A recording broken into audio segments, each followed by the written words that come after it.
നമസ്കാരം, ഞാൻ അദ്വാത്മിക ഷിൽജോ. എല്ലാവർക്കും മലയാളം എക്സ്പ്രസ് ന്യൂസിലെ പ്രഭാത വാർത്തകളിലേക്ക് സ്വാഗതം. കോക്രോച്ച് ജനതാ പാർട്ടിയുടെ സമരത്തിൽ ഡൽഹി യുദ്ധക്കളമായി.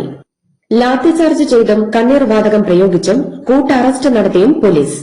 ജന്തർ മന്ദറിൽ നിന്ന് സമരക്കാരെ പോലീസ് അടിച്ചോടിച്ചു. സമരപ്പന്തൽ പൊളിച്ചു നീക്കി. പ്രദേശമാകെ ദ്രുതകർമ്മ സേനയെ വിന്യസിച്ചു. പ്രവർത്തകർ വിവിധ ഗ്രൂപ്പുകളായി പലയിടത്തായി സമരം നടത്തി. പാർലമെന്റ് മാർച്ച് ബാരിക്കേഡ് ഉപയോഗിച്ച് പോലീസ് തടഞ്ഞു. മെട്രോ സ്റ്റേഷനുകളിലും പ്രതിഷേധവുമായി എത്തിയതോടെ മെട്രോ സ്റ്റേഷനുകൾ അടച്ചു. മാർച്ചിനെത്തിയ അഖിലേഷ് യാദവിന്റെ ഭാര്യയും എംപിയുമായ ഡിംപിൾ യാദവ് അടക്കമുള്ള പ്രമുഖരെ പോലീസ് കസ്റ്റഡിയിലെടുത്തു. ഒഴിപ്പിച്ച ജന്തർ മന്ദറിലെ സമരവേദി രാത്രിയോടെ വീണ്ടും പാറ്റകൾ കീഴടക്കി. രാജ്യത്തിന്റെ പല ഭാഗങ്ങളിൽ നിന്നുള്ള യുവാക്കൾ ഇവിടെയുണ്ട്. യുക്രൈനിൽ ഒഡേസ തീരത്ത് ചരക്ക് കപ്പലിന് നേരെയുണ്ടായ റഷ്യൻ ആക്രമണത്തിൽ മലയാളി അടക്കം 10 നാവികർ കൊല്ലപ്പെട്ടു. കാസർകോട് വെള്ളരിക്കുണ്ട് AKG നഗർ സ്വദേശി അഖിൽ ജോയലാണ് കൊല്ലപ്പെട്ട മലയാളി. ഭക്ഷ്യധാന്യങ്ങൾ നിറച്ച ഗോൾഡൻ ലിയോ എന്ന കപ്പലാണ് ആക്രമിക്കപ്പെട്ടത്. Indian Syrian നാവികരാണ് കപ്പലിലുണ്ടായിരുന്നത്. 8 പേരെ രക്ഷപ്പെടുത്തിയതായി യുക്രൈൻ നാവികസേന അറിയിച്ചു. 4 ഇന്ത്യക്കാരടക്കം 17 പേരാണ് കപ്പലിലുണ്ടായിരുന്നത്. ഇടതു സർക്കാരിന്റെ കെ-ഫോൺ പദ്ധതിക്ക് UDF സർക്കാരിന്റെ പൂട്ട്. സംസ്ഥാനത്തെ സ്കൂളുകൾ അടക്കമുള്ളവയ്ക്ക് ഇനി ഇന്റർനെറ്റ് കണക്ഷൻ സൌജന്യമായി നൽകില്ലെന്ന് കെ-ഫോൺ അറിയിച്ചു.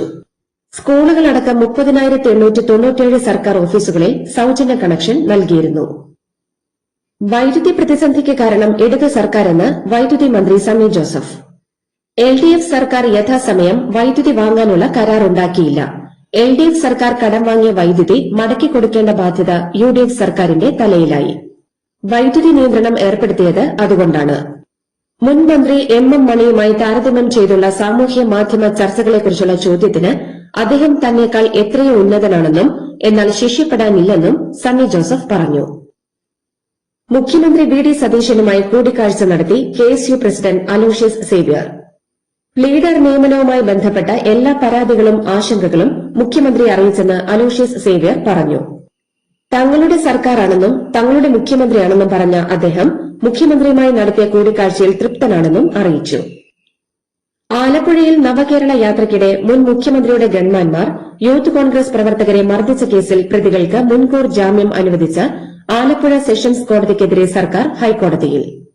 ജില്ലാ കോടതി ഉത്തരവ് അന്വേഷണത്തെ സ്തംഭിപ്പിച്ചെന്നാണ് സർക്കാരിന്റെ വാദം. ജാമ്യം നൽകിയ ഉത്തരവ് റദ്ദാക്കണമെന്നും സർക്കാർ കോടതിയോട് ആവശ്യപ്പെട്ടു. സംസ്ഥാനത്ത് സ്റ്റുഡന്റ് പോലീസ് കേഡറ്റ് പദ്ധതിയിലേക്ക് പുതുതായി ഉൾപ്പെടുത്തുന്ന യൂണിറ്റുകളുടെ പ്രഖ്യാപനം നാളെ ഉച്ചയ്ക്ക് 2 മണിക്ക് കവടിയാർ സാൽവേഷൻ ആർമി സ്കൂളിൽ ആഭ്യന്തര വകുപ്പ് മന്ത്രി രമേശ് ചെന്നിത്തല നിർവഹിക്കും. ചടങ്ങിൽ സ്റ്റുഡന്റ് പോലീസ് കേഡറ്റുകളെ തൂഫാൻ വാരിയേഴ്സായും പോൾ ബ്ലഡ് അംബാസഡേഴ്സായും സൈബർ വാരിയേഴ്സായും അദ്ദേഹം പ്രഖ്യാപിക്കും. ശബരിമല സ്വർണ്ണക്കൊള്ളക്കേസിൽ അന്തിമ റിപ്പോർട്ട് ഉടൻ നൽകണമെന്ന് ഹൈക്കോടതി. ശാസ്ത്രീയ പരിശോധനാ ഫലം ലഭിച്ച സാഹചര്യത്തിലാണ് നിർദ്ദേശം. 2025-ൽ ദ്വാരപാലക പാളി കടത്താൻ ശ്രമിച്ച കേസിൽ 54 പേരുടെ മൊഴി രേഖപ്പെടുത്തിയെന്നും ശാസ്ത്രീയ പരിശോധനാ ഫലത്തിൽ നിന്ന് പ്രതികൾ നടത്തിയ കുറ്റകൃത്യത്തിന്റെ രീതി മനസ്സിലായെന്നും SIT കോടതിയെ അറിയിച്ചു. സെപ്റ്റംബർ 3-ന് കേസ് വീണ്ടും പരിഗണിക്കും.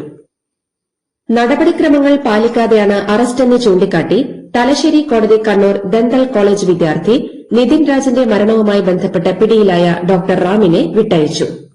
പിന്നാലെ റാമിനെ വീണ്ടും ക്രൈംബ്രാഞ്ച് കസ്റ്റഡിയിലെടുത്തു. ആവശ്യപ്പെടുമ്പോൾ ഹാജരാകണമെന്ന് നോട്ടീസ് നൽകി വിട്ടയച്ചു.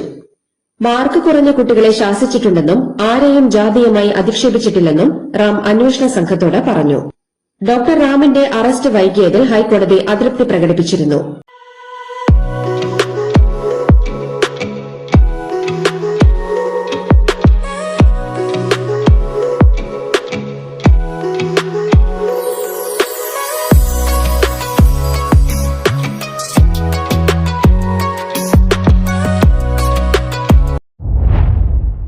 പിണറായി വിജയൻ ഇനിയെങ്കിലും ആടിനെ പട്ടിയാക്കുന്നത് അവസാനിപ്പിക്കണമെന്ന് ആരോഗ്യമന്ത്രി കെ മുരളീധരൻ. 10 വർഷം ഭരിച്ച് മറ്റെല്ലാ വകുപ്പുകളെയും പോലെ ആരോഗ്യവകുപ്പിന്റെയും നട്ടെല്ലൊടിച്ചവരാണ് 2 മാസം പിന്നിടുന്ന UDF സർക്കാരിനെതിരെ വ്യാജ കഥകളുമായി ഇറങ്ങിയിരിക്കുന്നത്.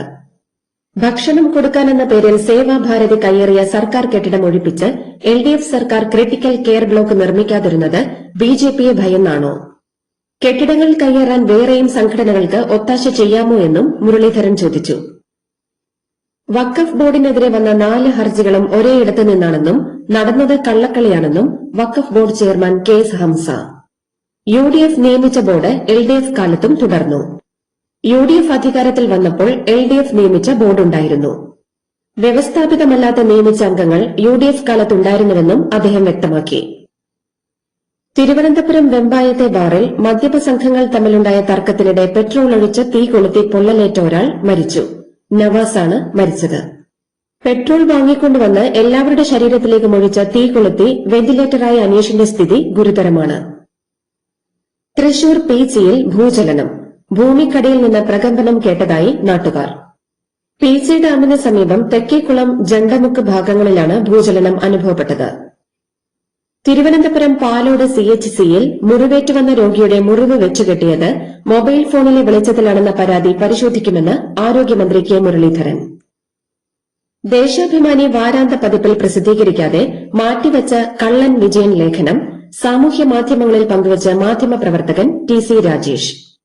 തിരുവനന്തപുരം പുല്ലാംപാറയിലെ നാടക ഗ്രാമത്തെക്കുറിച്ചും അവിടുത്തെ പ്രശസ്ത നാടക കലാകാരനായ വിജയനെക്കുറിച്ചുമുള്ളതായിരുന്നു റിപ്പോർട്ട്.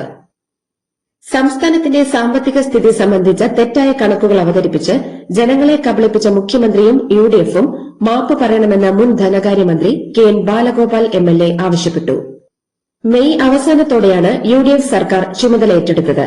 അതിനു മുൻപ് LDF സർക്കാർ സ്വീകരിച്ച നയങ്ങളുടെയും നടപടികളുടെയും തുടർച്ചയായുള്ള കണക്കുകളാണ് പുറത്തു വന്നിരിക്കുന്നതെന്നും KN ബാലഗോപാൽ പറഞ്ഞു. റബ്ബറിന്റെ താങ്ങുവില 250 രൂപയായി വർദ്ധിപ്പിച്ച ബജറ്റ് പ്രഖ്യാപനം ഉത്തരവായി. 200 രൂപയിൽ നിന്ന് 250 രൂപയായിട്ടാണ് വർദ്ധിപ്പിച്ചത്. കൊച്ചിയിലെയും കോഴിക്കോട്ടെയും കോറോ ഹെൽത്തിലെ കൂട്ട പിരിച്ചുവിടപ്പെട്ട ജീവനക്കാർക്ക് 5 മാസത്തെ ശമ്പളം കൊടുക്കുമെന്ന് മന്ത്രി ബിന്ദു കൃഷ്ണ. കമ്പനി അധികൃതരുമായുള്ള ചർച്ചയിലാണ് തീരുമാനമായതെന്ന് മന്ത്രി അറിയിച്ചു.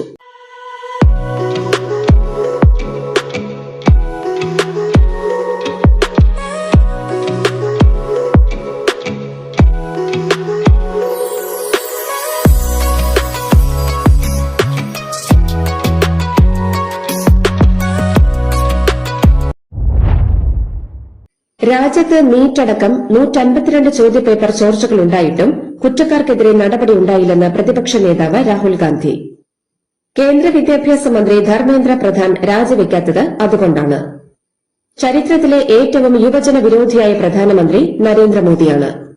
കഠിനാധ്വാനം ചെയ്ത വിദ്യാർത്ഥികൾക്ക് ലാത്തി ചാർജിലൂടെയാണ് മോദി മറുപടി നൽകിയതെന്നും രാഹുൽ കുറ്റപ്പെടുത്തി. മഹാരാഷ്ട്രയിൽ പട്ടാപ്പകൽ ജ്വല്ലറിയിൽ കവർച്ച. പാൽഘറിലെ ദാഹനുവിലെ ലക്ഷ്മി ജ്വല്ലറിയിലാണ് തോക്കുമായെത്തിയ 3-അംഗ സംഘം 1/2 കോടിയിലധികം രൂപയുടെ സ്വർണം കവർന്നത്. CCTV ദൃശ്യങ്ങൾ കേന്ദ്രീകരിച്ച് പോലീസ് അന്വേഷണം തുടങ്ങിയിട്ടുണ്ട്. ബുള്ളറ്റ് പ്രൂഫ് വസ്ത്രങ്ങളും മുഖം മറയ്ക്കുന്ന മാസ്കും ധരിച്ചാണ് കവർച്ചാ സംഘം എത്തിയത്.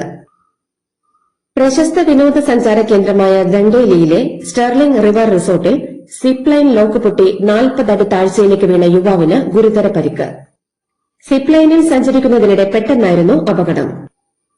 കാനഡയിൽ നിന്നുള്ള ഭൂരിഭാഗം ഉൽപ്പന്നങ്ങൾക്കും 50% നികുതി ചുമത്തി അമേരിക്കൻ പ്രസിഡന്റ് ഡൊണാൾഡ് ട്രംപ്. അമേരിക്കയിൽ നിന്നുള്ള ഓട്ടോമൊബൈൽ, മദ്യം, പാൽ ഉൽപ്പന്നങ്ങളോട് വിവേചനം കാണിച്ചെന്ന് ആരോപിച്ചാണ് വൈറ്റ് ഹൌസ് നികുതി പ്രഖ്യാപനം നടത്തിയത്. ലോകകപ്പ് ജേതാക്കളായ സ്പെയിൻ ഫിഫ പുരുഷ ഫുട്ബോൾ റാങ്കിങ്ങിൽ 1-ാം സ്ഥാനത്തെത്തി. അർജന്റീന 2-ാം സ്ഥാനത്തേക്ക് പിന്തള്ളപ്പെട്ടു. ഫ്രാൻസ് 3-ാം സ്ഥാനത്ത് തുടർന്നു. ഇംഗ്ലണ്ടാണ് 4-ാം സ്ഥാനത്ത്. ചരിത്രത്തിലെ ഏറ്റവും ഉയർന്ന റെക്കോർഡ് വരുമാനം നേടി ഫിഫ. ഈ ലോകകപ്പ് ടൂർണമെന്റിൽ നിന്ന് ആകെ $15 ബില്യൺ അഥവാ ഏകദേശം 1.44 ലക്ഷം കോടി ഇന്ത്യൻ രൂപ വരുമാനമായി ഫിഫയ്ക്ക് ലഭിക്കും. ഉയർന്ന വിലയുള്ള VIP ടിക്കറ്റുകളുടെ റീസെയിൽ വഴിയാണ് ഫിഫ വലിയ രീതിയിൽ പണം കൊയ്തത്. സെക്കൻഡറി മാർക്കറ്റിലൂടെ ടിക്കറ്റ് വിൽക്കുമ്പോൾ വാങ്ങുന്നയാളിൽ നിന്ന് 15%, വിൽക്കുന്നയാളിൽ നിന്ന് 15% ഉൾപ്പെടെ ആകെ 30% കമ്മീഷനാണ് ഫിഫ ഈടാക്കിയത്. സ്പെയിൻ അർജന്റീന ഫൈനൽ മത്സരത്തിന്റെ ട്രോഫി ലോഞ്ച് ടിക്കറ്റുകൾ ഒരാൾക്ക് $34,500 അഥവാ ഏകദേശം 33.2 ലക്ഷം രൂപ എന്ന നിരക്കിലാണ് വിറ്റഴിക്കപ്പെട്ടത്. ഇതിലൂടെ മാത്രം ഫിഫയുടെ അക്കൌണ്ടിലെത്തിയത് കോടികളാണ്. ഈ ഫണ്ടുകൾ വിവിധ രാജ്യങ്ങളിലെ ഫുട്ബോൾ അസോസിയേഷനുകൾക്ക് ഫിഫ വീതിച്ചു നൽകും.